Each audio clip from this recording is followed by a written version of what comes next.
Helen Wong started her banking career with OCBC in 1984 and was its first China desk manager. She's now come full circle after returning to the bank and being appointed CEO.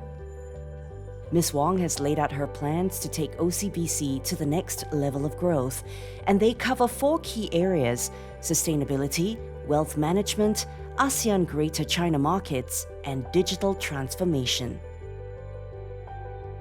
OCBC recently launched a climate index which tracks an individual's climate action conversion journey. That's an important step. What will it mean for OCBC's business development and its own push towards sustainability? It's a long journey, and through that journey, most corporates, companies, customers would require ways to handle this.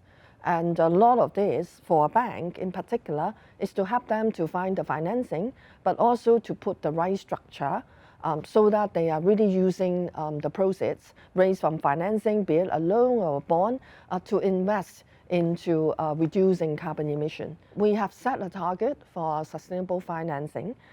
We were initially saying that we want to reach 10 billion Sing dollars on our books by 2022. We surpassed that quite fast. So we set a new target of 25 by 25, so 25 billion by 2025.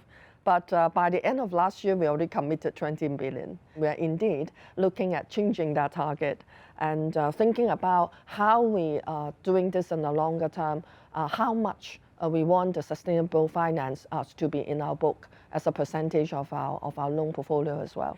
China's wealth market is resilient despite the COVID-19 pandemic. What are OCBC's plans to capture the wealth market in China?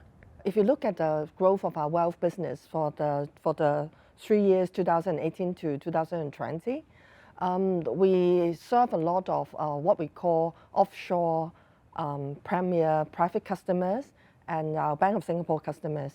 And for those years, the number of offshore customers increased by about 50%. But if we purely look at those from China, it increased by 100%. So we can already tell that wealth is accumulated fast and investing interest from China is strong. We want to continue to capture that. We want to work with some of our partners as well. For example, Bank of Ningbo, we have worked with them to identify customers who like to invest overseas.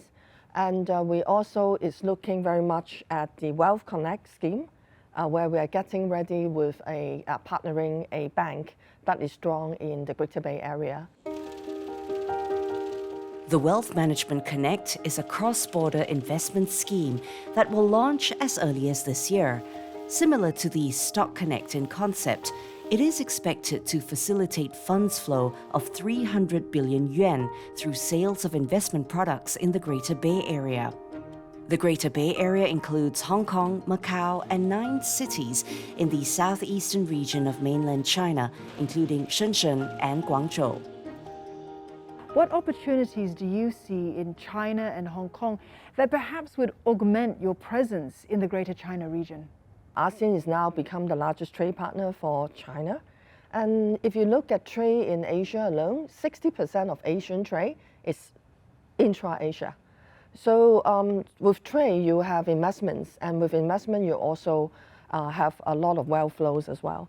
So we're talking about capturing this capital, investment, trade flows, and wealth flows between China and ASEAN. We cover quite a lot of the Chinese customers that have contract overseas, that actually trade with ASEAN countries, trade with other countries where we can serve them. And also some of the multinational companies that has been manufacturing in China, but has adopted a China Plus One strategy for some years now. So there are a lot of big companies that have a second manufacturing base in, for example, Vietnam, Thailand, Indonesia. And we have also seen a lot of advanced manufacturing moving to Malaysia. So these are the customers that we can serve and serve quite well. Ms. Wong says OCBC's presence in Greater China and ASEAN enables it to connect customers in both regions easily and seamlessly. In Greater China, the bank is in mainland China, Hong Kong, Macau, and Taiwan.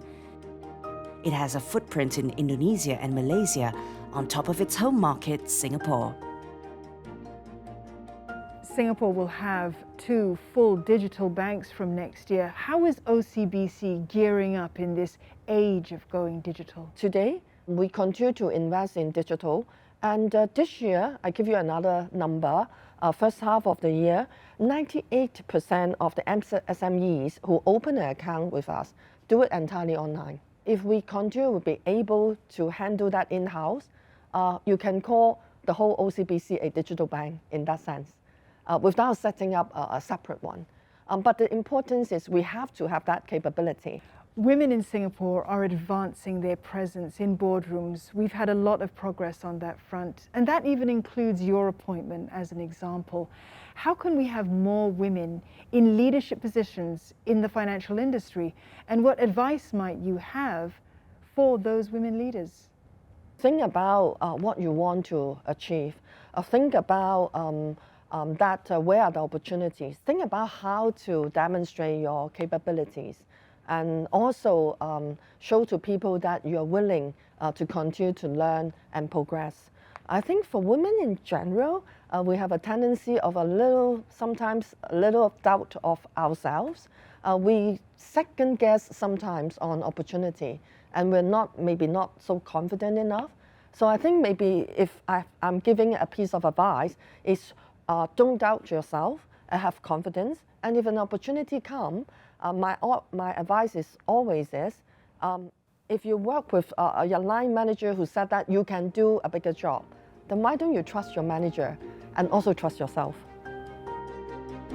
OCBC CEO Helen Wong speaking with Dawn Tan.